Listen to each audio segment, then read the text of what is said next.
તાજેતરમાં ડભોઈમાં કૂતરાઓએ જાહેરમાં રસ્તા પર પગપાળા જતા 30 થી 40 લોકોને બચકા ભર્યા. ડભોઈ નગરપાલિકા મોડે જાગી.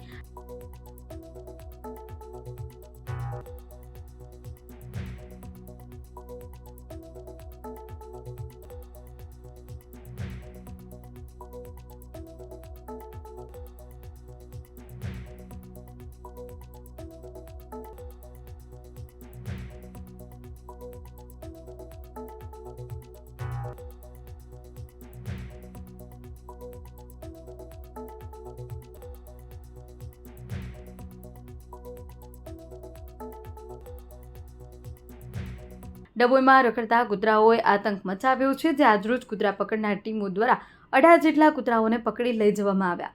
ડભોઈ નગરપાલિકા દ્વારા એનિમલ બર્થ કંટ્રોલ હેઠળ કામગીરી હાથ ધરવામાં આવી છે.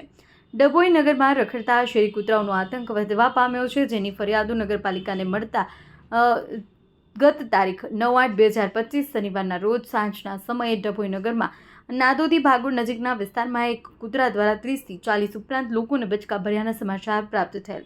જે બાબતને ગંભીરતાથી લઈ સરકારના નિયત કરવામાં આવેલ એનિમલ બર્થ કંટ્રોલના નિયમો અનુસાર કરવા પાત્ર થતી કામગીરી યુદ્ધના ધોરણે ડભોઈ નગરપાલિકા દ્વારા હાથ ધરી.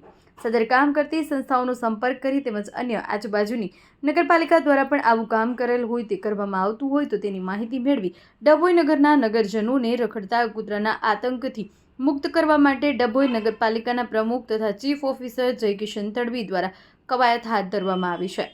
જેના ભાગરૂપે આજે વડોદરાની સંસ્થાને કામગીરી સોંપી ડભોઈ નગરપાલિકા વિસ્તારમાં રખડતા કૂતરા પકડી તેનું ખસીકરણ કરવાની કામગીરી શરૂ કરવામાં આવતા લોકોમાં આનંદ સાથે હાશકારો અનુભવ્યો હતો. આજ રોજ ડભોઈ નગરપાલિકા દ્વારા જે 2 દિવસ પહેલા કિસ્સો બન્યો હતો કે જેમાં શ્વાનો દ્વારા રાહદારીઓને બચકા ભરવાની ઘટનાઓ બની હતી, તેના અંતર્ગત નગરપાલિકાએ એક્શનમાં આવતા અમે એનિમલ બર્થ કંટ્રોલ રૂલ્સ અંતરના નિયમો અંતર્ગત જે કાર્યવાહી કરવાની હોય તે હેઠળ આજે 20થી વધુ કૂતરાઓને પકડવામાં આવ્યા છે, જેમાં એમનું ખસીકરણ તથા રસીકરણની કાર્યવાહીઓ પણ હાથ ધરવામાં આવશે.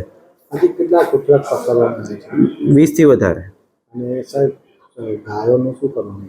ગાયો માટે પણ અમે આ એક્શન પ્લાન બનાવીને તૈયાર કર્યો છે, જેની અંતર્ગત અમે જે નવા ટેન્ડર ને એ બધું કરવાનું હોય તેની પ્રક્રિયા હાલ ચાલુમાં છે.